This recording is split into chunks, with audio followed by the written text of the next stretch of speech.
오늘 시간은 복 어디서 오나 이런 제목으로 같이 은혜를 나누길 원합니다. 한번 따라 하시겠습니다. 복 어디서 오나, 복 어디서 오나. 복이 좋으신 분만 아멘 해보세요. 잘 생각해 보시고요. 난 복 싫어요 한 분 손 들어보세요. 있어요? 없어요. 오늘은 2007년도 2월 세 번째 주일이고요. 특별히 오늘은 2007년도 설날입니다. 설날. 우리가 어려서 불렀던 노래죠. 까치 까치 설날은 어저께고요. 우리 설날은 오늘이래요. 오늘이 곧 설날입니다. 주일날이고 설날. 주일날 복 받는 날, 설날 복 받는 날. 최소한도 오늘 주일 성수하며 설날임에도 불구하고 예배드린 여러분들은요, 최하 배는 은혜 받게 됐습니다. 복 받게 됐습니다. 그렇습니다. 설날은 우리나라 최고의 명절입니다. 많은 사람들은 최고 명절을 설날, 추석날 그런데 저는 최고의 명절이라 그러면 저는 추석날보다는 설날을 꼽습니다. 설날이 되면 꼭 하는 덕담이 있습니다. 그게 뭡니까? 복 많이 받으세요. 한번 옆에 분들에게 다시 한번 해보실래요? 복 많이 받으세요. 네. 진실로 가족이 복 받기를 원하십니까? 정말로 이웃이 복을 누리며 살기를 원하십니까? 우리나라가 복된 나라가 되기를 원하십니까? 여러분도 복 받기를 원하십니까? 소원이 다 이루어지게 되시기를 주의 이름으로 축원합니다. 자, 그렇다면 복 받으라고 덕담만 하면 다 끝날까? 덕담만 해주고 그냥 지나가 버리면 그것으로 우리가 할 일 다 한 것일까? 물론 우리가 많은 사람들에게 복 받으세요 하고 인사하는 것만 해도 대단한 은혜고 대단한 변화인 것입니다. 우리 속담에 그런 말 있잖아요. 사촌이 땅을 사면 배가 아프다고 그러잖아요. 근데 감사하게도 설날이 되면, 설 명절이 되면 모두가 다 나 너나 할 것이 모두가 다 만나는 사람마다 복 받으세요, 복 받으세요, 복 받으세요. 이것이 우리나라의 큰 좋은 습관 중에 습관이다. 그러므로 설날이 다른 것으로 최고의 명절이 아니라 모든 사람에게 복 받으세요 할 수 있기 때문에 최고의 명절이 아닌가 이런 생각합니다. 자, 그런데 그 복이 어디서 오는지 우리는 알아야 합니다. 그 복이 어디서 오는지 또 알려줘야 합니다. 자, 그러면 복 어디서 올까? 복 어디서 올까? 우리가 복을 원한다면 복이 어디에 있는지 알아야 합니다. 복이 어디 있는지 모르기 때문에 엉뚱한 데 가서 복을 찾고 있습니다. 세상은 각종 유언 비어로 우리를 속입니다. 풍수지를 잘 써야 복을 받는다. 묘자리를 잘 써야 복을 받는다. 돼지 꿈꿔야 복을 받는다. 더더군다나 2007년도는 황금돼지해다. 그래서 황금돼지 때문에 복이 더 넘칠 것이다. 이 모든 것은 물론 서로 간에 좋으라고 들려지는 말이라고 생각하면 뭐 이해가 될 것인 것입니다. 그러나 그것이 곧 복은 아니다. 어떻게 보면 그것이 상술일 수도 있다. 그 상술에 우리는 속지 말아야 할 것인 것입니다. 돼지 꿈꾸고도 아무 일 없는 사람 얼마나 많습니까? 자, 복은 어디서 올까? 이 시간 복이 어디서 오는지, 누구에게 오는지 알아보자는 것입니다. 그래서 우리 모두가 다 아브라함처럼 복 받는 사람, 아브라함처럼 복을 나눠주는 사람이 되기를 주의 이름으로 축원합니다. 첫째로 모든 복은 하나님께로부터 옵니다. 영혼의 복, 범사가 잘 되는 복, 건강한 복, 자손의 복, 모든 복은 창조주 하나님께로부터 창조 하나님 아버지께로부터 복이 옵니다. 이것이 원리입니다. 모든 만물에 원리가 있듯이, 공부에도 원리가 있듯이, 복 받는 데도 원리가 있습니다. 하나님은 만복의 근원이신 것입니다. 따라하시겠습니까? 하나님 아버지는 만복의 근원이시다. 그렇습니다. 하나님 이 곳에서 주어지는 어떤 것도 그건 복이 아닌 것입니다. 우리 하나님이 주시는 것이 복이지, 하나님의 누구에서 오더라도 그것은 필요한 것이고 그냥 좋은 것일 뿐이지 그것이 절대로 복일 수는 없다는 것입니다. 하나님만이 복을 주실 수 있습니다. 그래서 구약성경입니다. 에레미야서 애가 3장 38절에 이렇게 말씀합니다. 복이 지극히 높으신 자 입으로 나오지 아니하느냐. 복이 지극히 높으신 자 입으로 나오지 아니하느냐, 이렇게 말씀했습니다. 또 하나님은 우리에게 복 주길 원하십니다. 나 히브리서 6장 14절 읽을 때마다 참 하나님 이렇게 사람들에게 복 주길 원하시는 거예요. 이렇게 하나님의 자녀들에게, 하나님의 백성을 이렇게까지 복 주길 원하시는 거예요. 이렇게 기록되어 있습니다. 가라사대 내가 반드시 너를 복 주고 복 주며 너를 번성케 하고 번성케 하리라 말씀하셨습니다. 별로 은혜가 안 되는가 보죠. 다시 읽어드립니다. 히브리서 6장 14절입니다. 가라사대 내가 반드시 너를 복주고 복주며 너를 번성케 하고 번성케 하리라. 하나님 아버지가 우리에게 말씀하신 거예요. 예수님도 하나님 이렇게 말씀하셨습니다. 너희가 악할지 자녀에게 좋은 줄 알고 하물며 하나님일까 보냐, 이렇게 말씀하셨습니다. 또뿐 아니라 요한사무서 1절 이렇게 말씀하셨습니다. 사랑하는 자여 내 영혼이 잘됨 같이 내가 범사가 잘되고 강건하게 내가 간구하노라 말씀했습니다. 우리는 모두가 다 예수님 구원받아서 하나님 아들이 되었습니다. 한번 따라 하시겠습니다. 우리는 하나님 아들이다. 하나님은 우리의 아버지시다. 믿습니까? 그렇습니다. 우리는 어려울 때마다 항상 당당하게 이렇게 말해야 됩니다. 하나님 우리 아버지, 난 하나님 아들. 그렇죠? 우리가 힘들 때 있습니다. 애로울 때 있습니다. 지칠 때가 있습니다. 또 병으로 고생할 때가 있습니다. 그때마다 외칠 수 있습니다.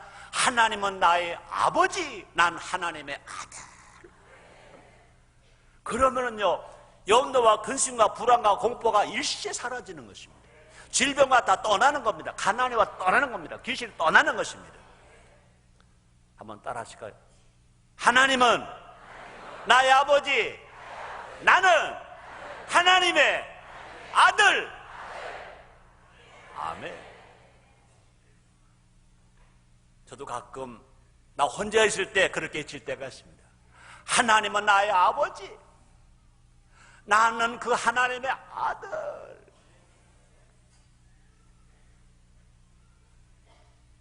하나님은요, 말씀 한 말씀을 다 창조하셨습니다. 근데 우리 예수를 믿음으로 말미암아 그 하나님이, 창조 하나님이 나의 아버지가 된 겁니다. 우리 아버지가 된 겁니다. 우리는 세상 사람들이 업신여김을 당할지라도, 그러나 멸시와 천대를 당할지라도 불명하는 것은, 그래도 우리는 하나님의 사랑과 예수님의 은혜와 성령의 도우심으로 하나님 아들, 하나님 아들입니다. 하나님 아들. 누가 뭐라고 하더라도 나 하나님 아들. 그러므로 우리는 이미 복 받기로 약속된 존재인 것입니다. 왜? 하나님 아들이니까. 또뿐 아니라 하나님 아들이기 때문에 우리는요, 복을 받을 수 있을까 걱정할 필요가 없는 것입니다. 또 우리는요, 복 달라고 애걸 복권할 이유도 없는 것입니다. 여러분, 아버지가 부자거든요. 근데 아버지 앞에 가서 아버지 나 복 줘요, 복 줘요. 달라고 할 게 무엇입니까? 아버지가 다 제 건데, 아버지 것이 몽땅 제 건데 뭘 달라고 그럽니까? 오늘도 아침에 손자 태영이가 왔어요. 그래도 이렇게 음식을 만들어 왔는데 그놈이 뭐라고 그랬을까요? 할아버지 나 밥 줘요. 그랬을까? 그냥 퍼먹었지. 왜? 할아버지 건 제 거니까.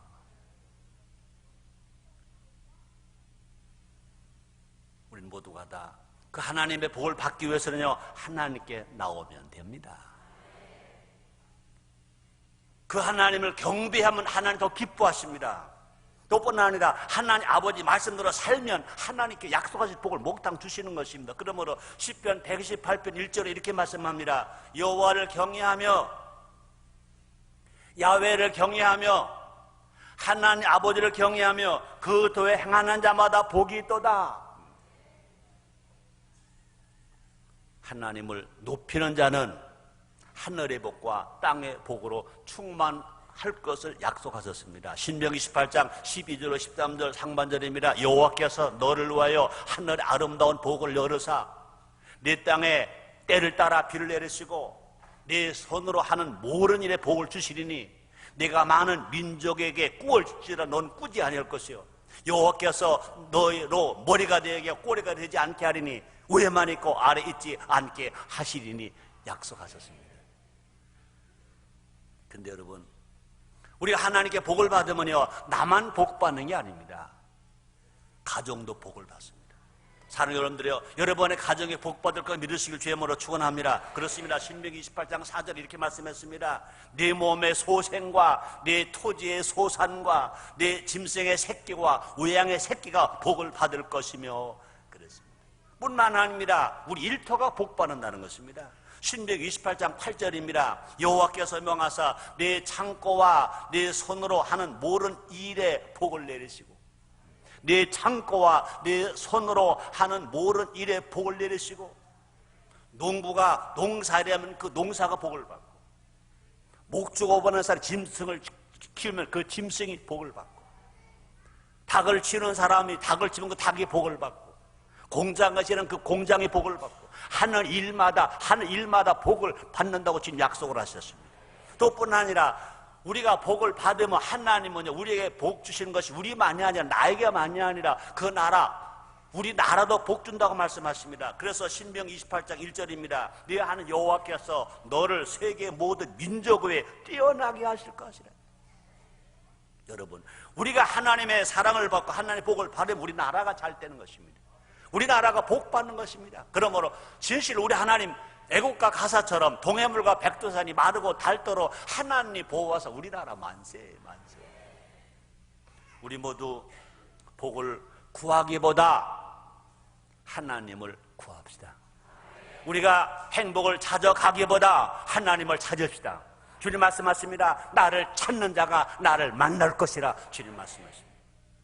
하나님 아버지를 찾으면 그 하나님 아버지를 만나면 그 하나님 아버지를 구하면 우리는 하나님께서 우리를 사랑하셔서 아버지가 그 아들을 사랑하셔서 창조주 하나님 피조물을 사랑하셔서 영혼이 잘되게 하시고 범사 형통하게 하시고 강건하게 하시는 것입니다. 하나님을 가까이 하는 자는 복의 근원이 됩니다. 두 번째입니다. 효하는 자에게 복이 옵니다. 하나님 그렇게 복을 주시는 복은 하나님께로 오는데 하나님 어떤 사람이 복을 주시냐? 효하는 자에게 복이 옵니다. 그렇습니다. 한동안 성공하려면 EQ, 감정지수가 높아야 한다고 많은 사람들이 말을 했습니다. 최근에는요, SQ가 주목받고 있습니다. SQ가 뭡니까? 사회지수입니다. 좋은 인간관계를 형성하는 지수를 말합니다. SQ입니다. 인간관계가 잘 된 사람이 복을 받는다는 것입니다. 인간관계가 좋은 사람이 성공한다는 것입니다. 하나님은 사람을 사람끼리 살게 만들었습니다. 우리가 한번에도 사람 인자를 보면 혼자 살게 못했습니다. 서로 도와주며 살아야 합니다.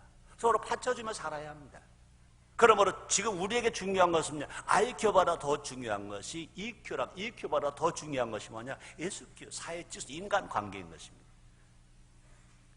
연구해 보니까 사회적으로 높은 지위에 오른 사람일수록 IQ보다 SQ가 높다는 것입니다. 공부도 마찬가지인 것입니다. SQ 교육을 받은 아이들이 학습 능력이 다른 아이들보다 18%가 증가한다는 것입니다. 관계 형성 기술이 삶을 살아가는 데 아주 중요하다는 것입니다. 가정에도 마찬가지입니다. 사회도 마찬가지입니다. 나라도 마찬가지예요. 인류가 살아가는 건 마찬가지인 것입니다. 자, 그런데 인간이 가장 처음 관계를 형성하는 곳이 어디일까? 가정입니다. 가정. 부모와의 관계인 것입니다. 부모의 관계가 원만하면 사회 관계도 원만하다는 것입니다. 그러므로 효보라 도주 인간관계 훈련 없는 것입니다. 우리말에 그런 말을 씁니다. 효자 집에 효자 난다 그랬습니다. 효를 어디서 배우느냐? 가정에서 배우는 것입니다. 그러므로 효하면 EQ뿐만 아니라 SQ로 저절로 올라간다는 것입니다. 더 나아가 효는 저는 삼중 축복이다 이렇게 말합니다. 첫째, 효를 행할 수 있다는 것은 그 자체가 복이다. 그렇습니다. 효할 부모가 계시다. 공경할 어른이 계시다. 존경할 스승이 계시다. 그 자체가 복 중의 복인 것입니다. 효도하는 자녀를 두었다는 것, 이것도 큰 복인 것입니다. 성경을 말합니다. 잠언서 17장 1절입니다. 마른 떡 한 조각만 있고도 화목하는 것이 육선의 집에 가득하고 다투는 것보다 나으니라 말씀했습니다. 또 하나 효는 장수의 복을 가져온다고 그랬습니다. 그래서 출애굽기 10장 12절입니다. 네 부모를 공경하라. 그래야 너희 하나님 나 여호와가 네게 준 땅에서 내 생명을 길리라 그랬습니다. 10계명 중에 제5계명 대인계명은 첫 번째 계명입니다. 다른 게 모두 하지 말라 하라는 명령의 계명이지만 오직 약속의 계명은 오직 제5계명 부모 공경 계명만인 것입니다.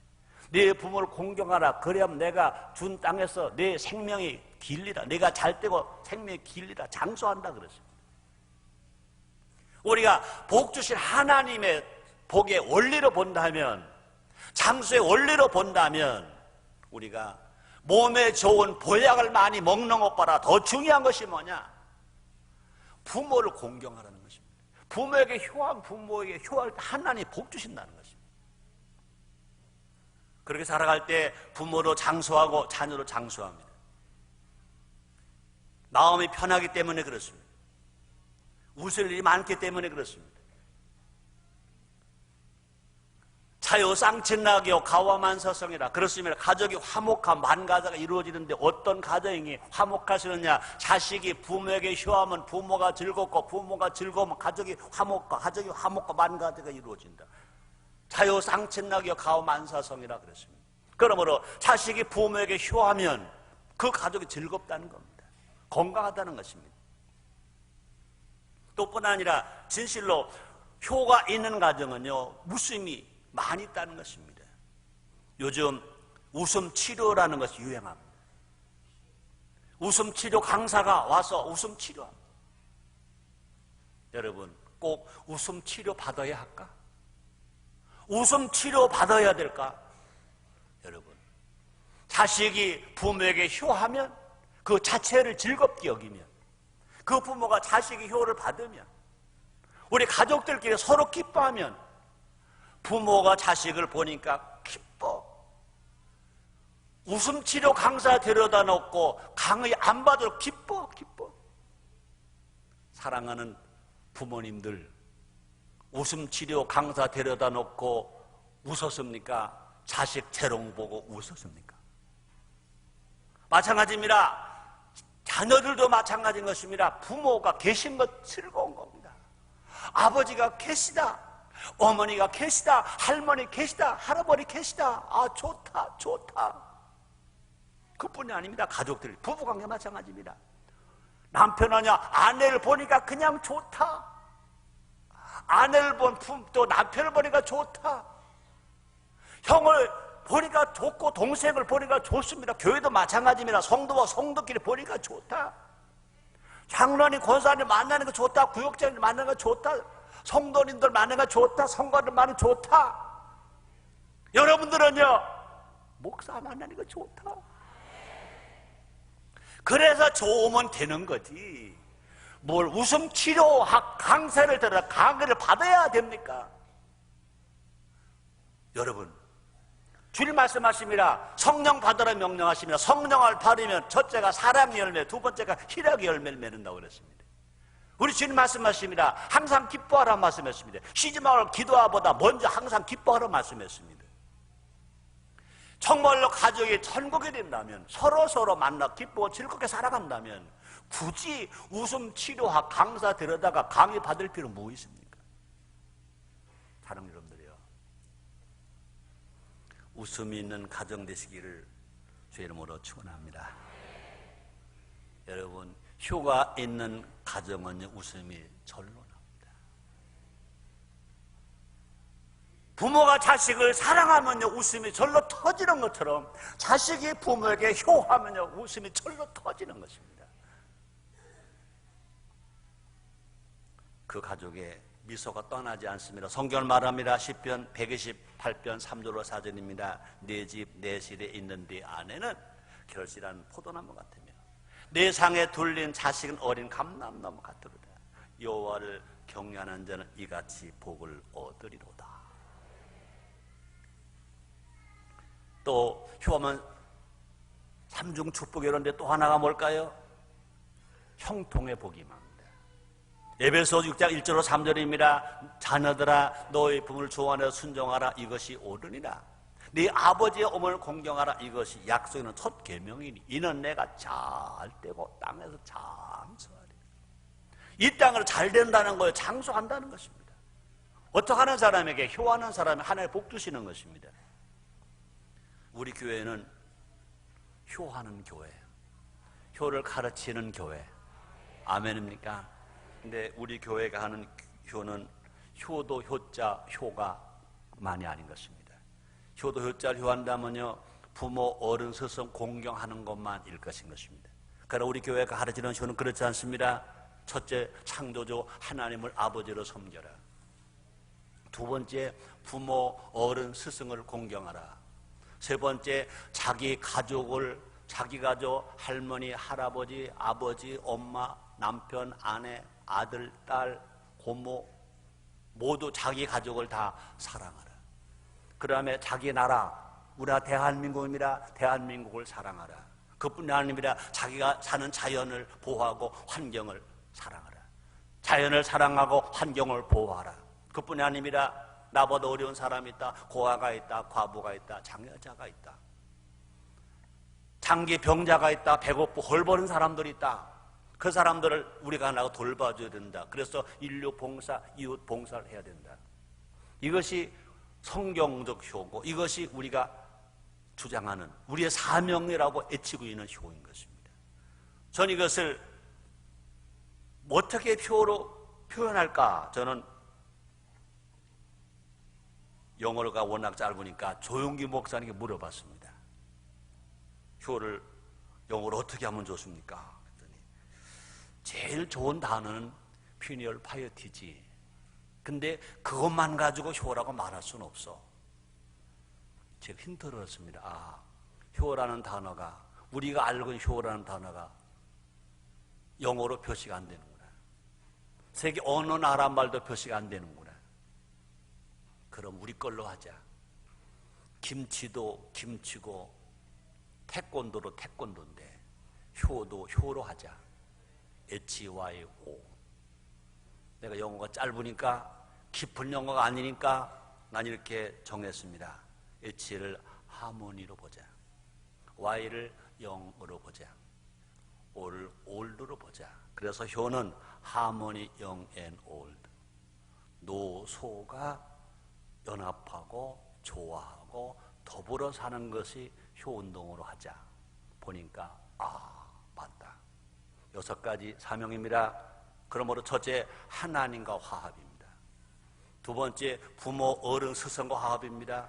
세 번째, 자기 가족과 화합입니다. 네 번째, 자기 나라와 화합입니다. 다섯 번째, 자연과 화합입니다. 여섯 번째, 나보다 어렵고 고통상하는 사람과 화합입니다. 우리가 이렇게만 살아간다면 양곡과 현상 해결됩니다. 지역 갈등 해결됩니다. 노소 갈등 해결됩니다. 계층 갈등 해결됩니다. 저는 남이 뭐라고 말하더라도 그렇다. 우리가 성경이 가르치는 이 6대 사명을 실천한다면 이 사명이야말로 UN 헌장보다 더 귀하다. 저는 효를 3통으로 봅니다.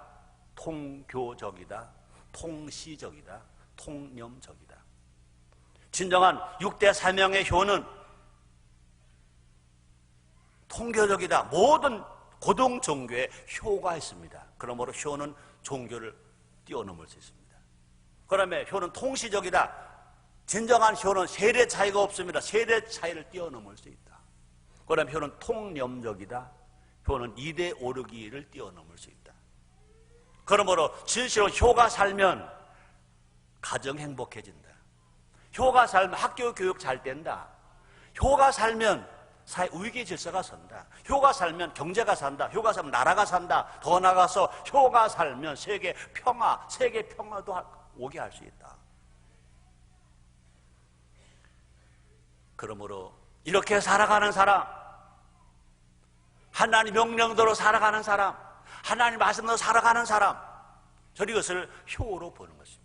이렇게 살아갈 때 누가 복 주시냐? 하나님 아버지가 복을 주실 것입니다.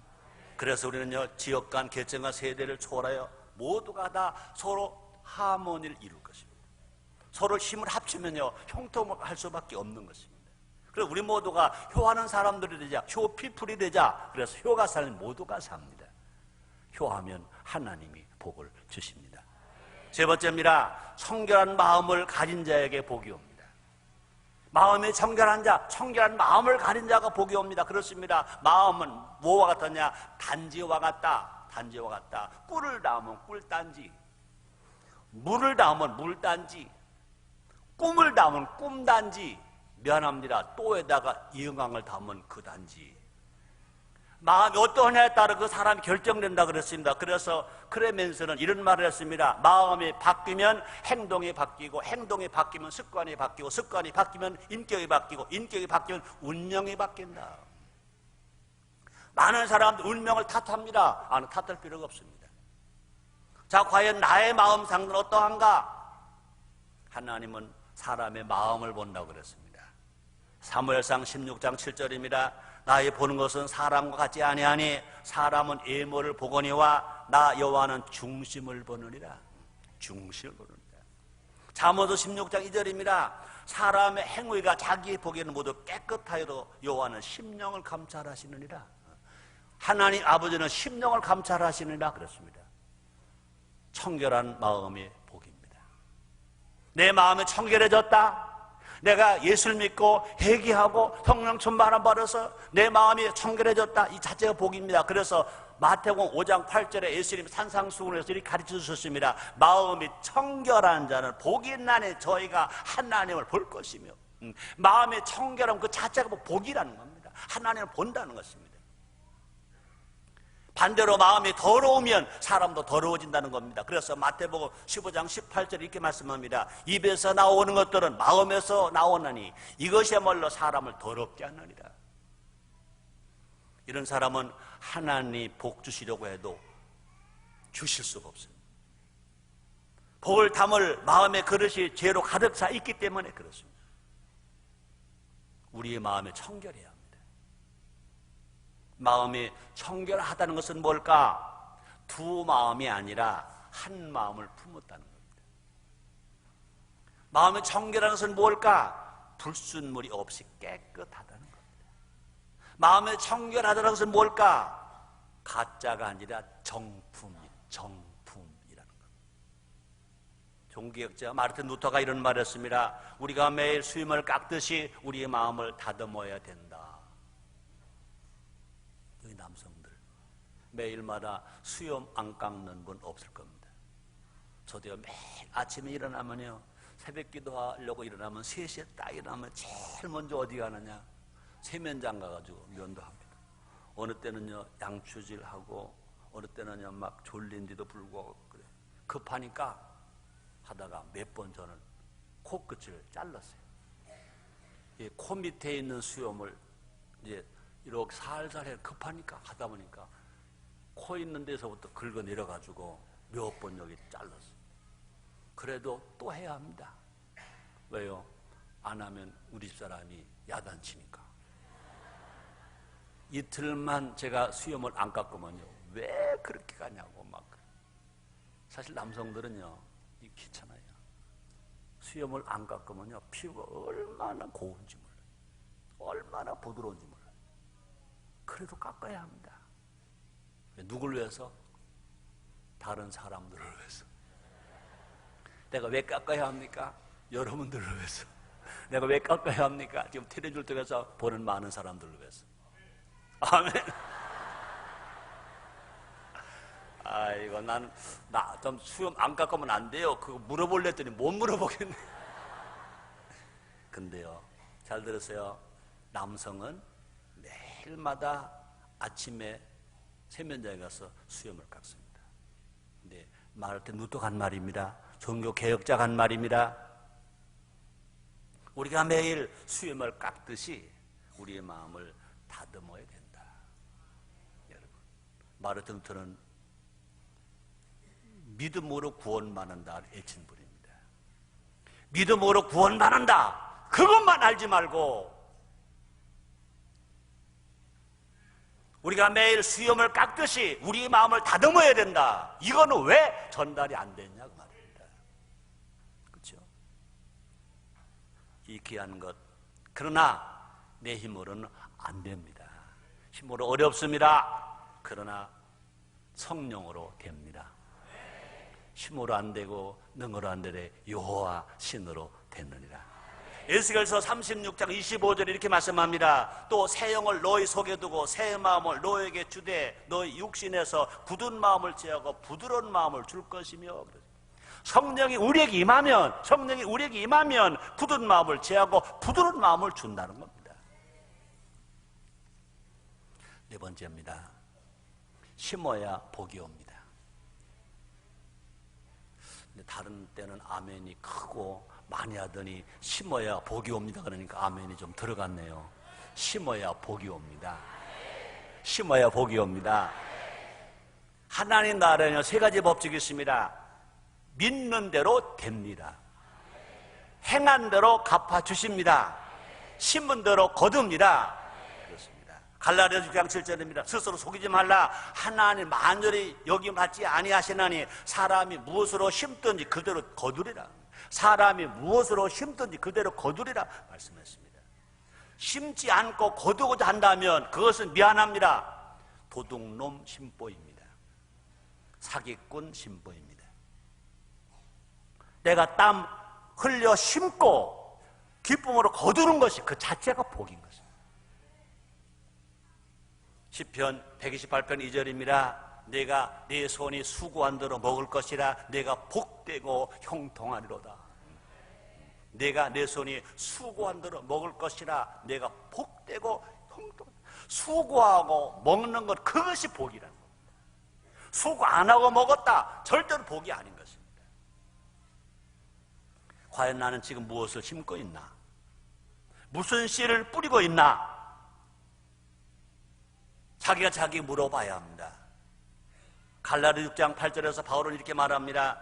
자기의 육체를 우회하여 심는 자는 육체로부터 썩어질 것을 거두고 성령을 우회하여 심는 자는 성령으로부터 영생을 거두리라. 내가 육신을 위해서 심느냐, 믿음을 위해서 심느냐, 신앙을 심느냐, 영을 위해 심느냐에 따라 달렸다는 것입니다.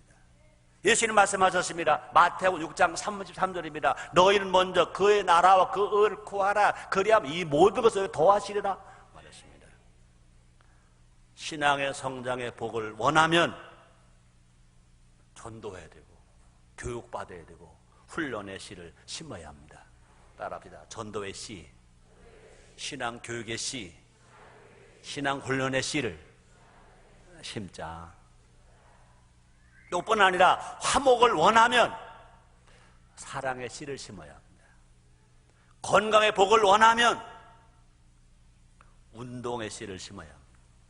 자녀가 잘 되길 원하면 기도의 씨를 심어야 합니다. 자, 그런데 물질의 복을 원하면 어떻게 해야 될까? 대답하기 싫을 거예요. 내가 알려줄게요. 11조의 씨를 심어야 한다. 물질의 복을 원한다면 11조의 씨를 심어야 한다. 내가 하는 말이 아닙니다. 난 알려줄 따름입니다. 말라기 3장 10절 잘 아시죠?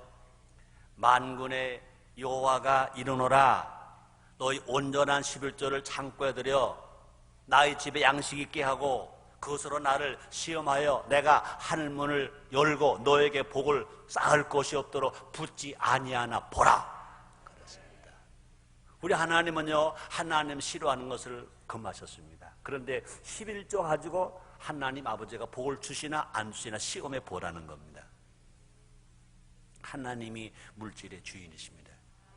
물질의 주인은 하나님이십니다. 신명기 8장 18절 말씀이십니다. 네 하는 여호와를 기억하라. 그가 내게 재물 얻을 능을 주셨습니다. 적게 심는 자는 적게 거두고 많이 심는 많이 거둔다고 말씀합니다. 고린도후서 9장 6절을 7절입니다. 바울은 이렇게 말했습니다. 이것이 곧 적게 심는 자는 적게 거두고 많이 심는 자는 많이 거둔다는 말이로다. 각각 그 마음에 정한 대로 할 것이요 인색함은 억지로 하지 말지니 하나님은 즐겨 내는 자를 사랑하시느니라. 많이 심으면 많이 거두고 즐겨 내면 하나님을 사랑하시고 콩 심으면 콩 나고 파 심으면 팥 나고 안 심으면 안 나고 많이 심으면 많이 나고 적게 심으면 적게 나고 여러분 심어야 복이 옵니다. 근데 어느 분 그럴 겁니다. 아이고 목사님 심어도 안 되던데요. 심었으면 기다려야 합니다. 기다려야 합니다. 여러분 심자 말자 열매를 바라는 것은 어리석은 거죠. 농부는요 봄에 심고 가을까지 기다립니다. 산모는요 10달 동안 그렇게 임신하고 나서 힘들고 또 힘들고 또 힘들어도 10달이 될 때까지 기다립니다. 아이가 출산할 때까지 힘들어도 기다립니다. 기다리면 하나님께서 늦은 비도 주시고 이른 비도 주십니다. 기다리면 하나님께서 30배, 60배, 100배 고되게 만들어 주십니다. 그래서 갈라디아서 6장 9절에 이렇게 말씀하십니다. 너희가 선을 행하되 낙심하지 말지니 피곤하지 않으면 때가 이름에 거두리로라. 너희가 기다리면 때가 되면 거른다고 주님 말씀하십니다. 결론입니다. 복 어디서 오나? 복 어디서 오나? 복은 하나님께로부터 옵니다. 복은 하나님이 주셔야 합니다. 날마다 하나님께 가까이 나가는 우리 모두가 됩시다. 하나님께 가까이 함이 최고의 복입니다. 성경에 말합니다. 시편 73편 28절 말씀이십니다. 하나님께 가까이 함이 내가 복이라. 내가 주 여호와를 나의 피난처로 삼아 주의 모든 행사를 전파리다. 그렇습니다. 하나님께 가까이 함이 내게 복이라. 하나님께 가까이 함이 내게 복이라. 오늘 설날입니다. 그럼에도 불구하고 주일을 성수하신 여러분들은 하나님께 가까이 하는 신앙을 실천하신 분들입니다. 벌써 복을 받았습니다. 2007년도 틀림없이 여러분의 삶 속에 주님이 함께 주실 것입니다. 응답해 주실 것입니다. 이루어 주실 것입니다. 기도하겠습니다. 하나님 감사합니다. 날마다 주님 은혜로 삽니다. 오늘 2월 세 번째 주일이고 2007년도 설날입니다. 복 어디서 오나? 복 누가 받나? 알게 하신 주님, 깨닫게 하신 주님, 살게 해 주옵소서. 받게 해 주옵소서. 누리게 해 주옵소서. 주며 살게 하여 주시옵소서. 예수님의 이름으로 기도드리옵나이다. 아멘.